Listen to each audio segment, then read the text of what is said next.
Well, quite honestly, I feel a sense of gratitude to the school for all it's done for me, both professionally and personally. It has really shaped my life in a number of ways and opened a variety of doors for me.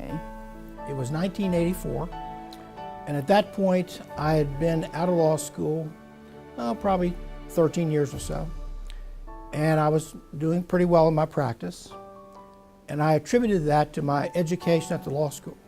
So I felt like I owed it. It was time for me to give back. The gift was inspired by the idea of beginning the National Center for Family Law, and I felt that it was an appropriate kickoff gift to hopefully generate other gifts and involvement in the National Center. I can't think of a better investment to make. Investing in something like that and being able to support young people as they're coming out of school or after they've left school. Why wouldn't I, and why wouldn't anyone want to give to that effort and support it in any way that they can?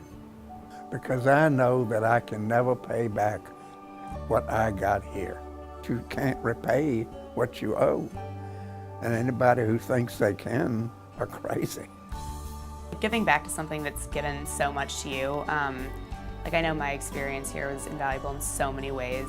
I thought, well, this is something important for me and my family, and I'm always doing everything for my family, and so maybe I'll just do this. So I said yes.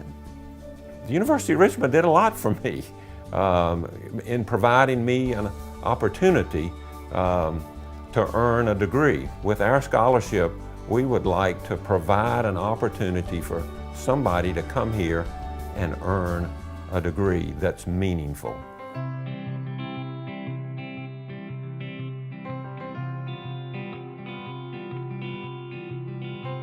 The resources that Richmond provides to financial aid allows me not only to do our job, to meet our enrollment targets, but to assure that we're bringing in the right students to the university who will benefit. We're competing against institutions that also operate under a need-blind admission policy and meet 100% of demonstrated need. If we weren't able to do that, we would be at a competitive disadvantage. The way we're able to do that is through the generosity of our donors, many of whom are alumni who benefited from a Richmond education. Their funds going into the endowment or to the annual fund transfer over to our financial aid budget that empower us to aid these students to bring them to Richmond. We couldn't do it without them.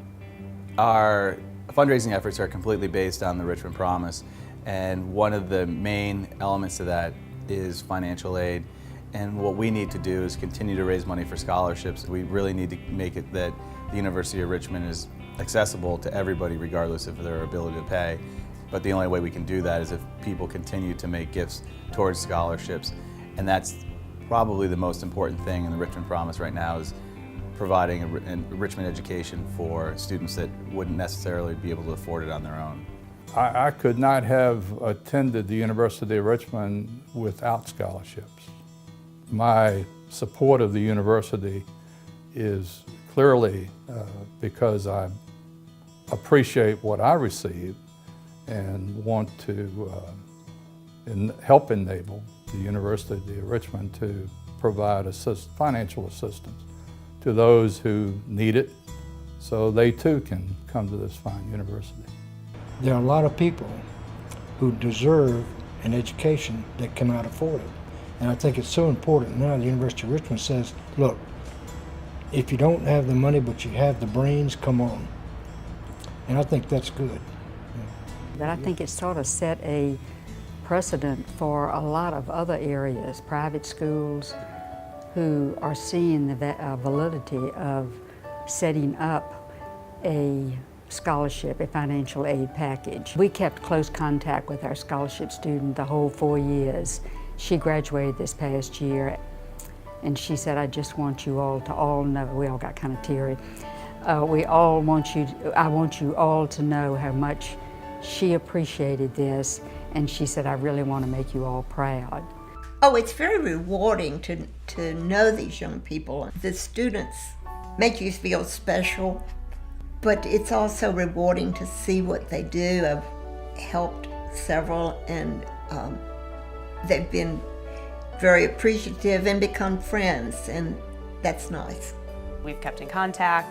There's definitely still a connection, even now, between us. The scholarship is about leaving something that lasts, because I know the University of Richmond is going to last.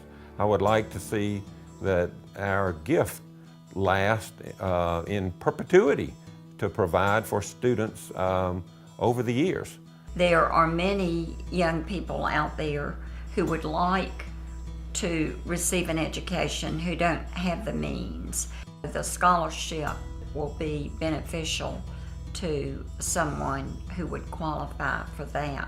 We think about how a student grows and develops while they're at Richmond, but at the same time, the fact that you and I are sitting around a classroom seminar together, all these individual students affect each other. And then ultimately, they're a part of our family forever. They become Richmond alumni.